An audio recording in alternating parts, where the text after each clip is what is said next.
Ito nga yung isa sa mga recipe na napakaraming nagre-request. Yung madaling way lang daw ng paggawa ng cordon bleu at syempre yung low budget na din. O eto mga mamshis, eto na ata yung pinakamadaling way ng alam ko ng paggawa ng cordon bleu.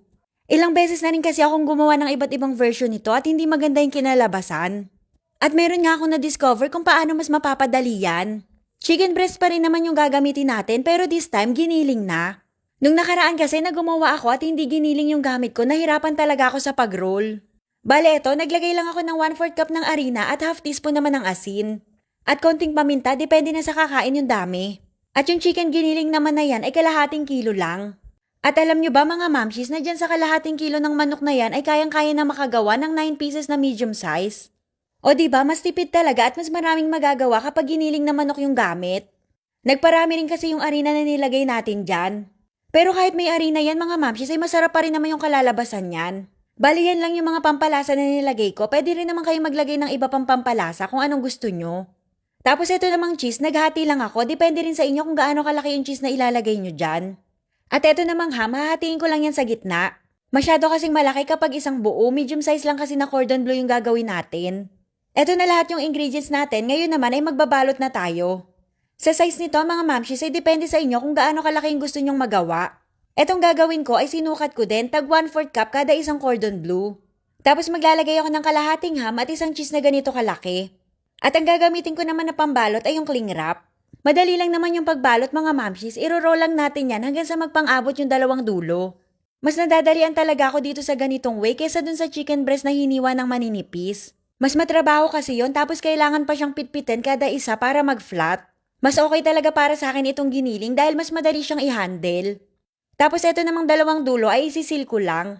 At ganyan lang kadali mga mamshis, nakagawa na agad tayo ng isa. Bale, ito yung lahat ng nagawa dun sa mixture natin. Naka 9 pieces ako na ganyang kalalaki.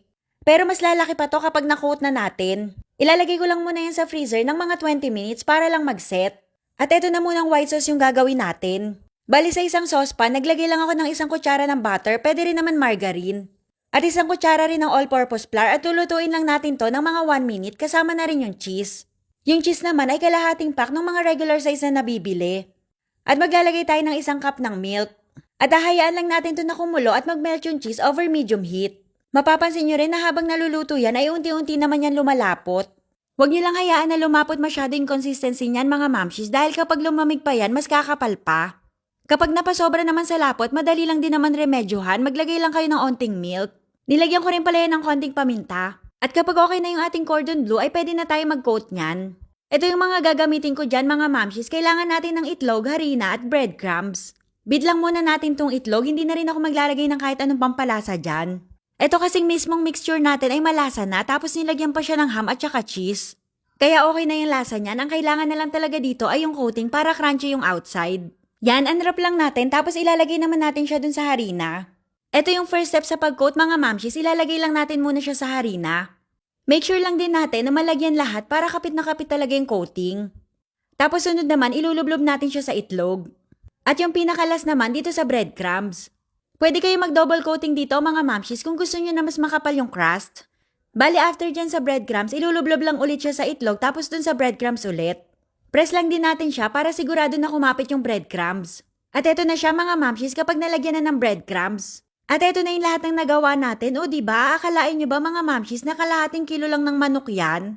Pwede nyo na yung iprito ng ganyan. Bali ako, magpiprito ako ng kalahati tapos yung kalahati naman i-freezer ko.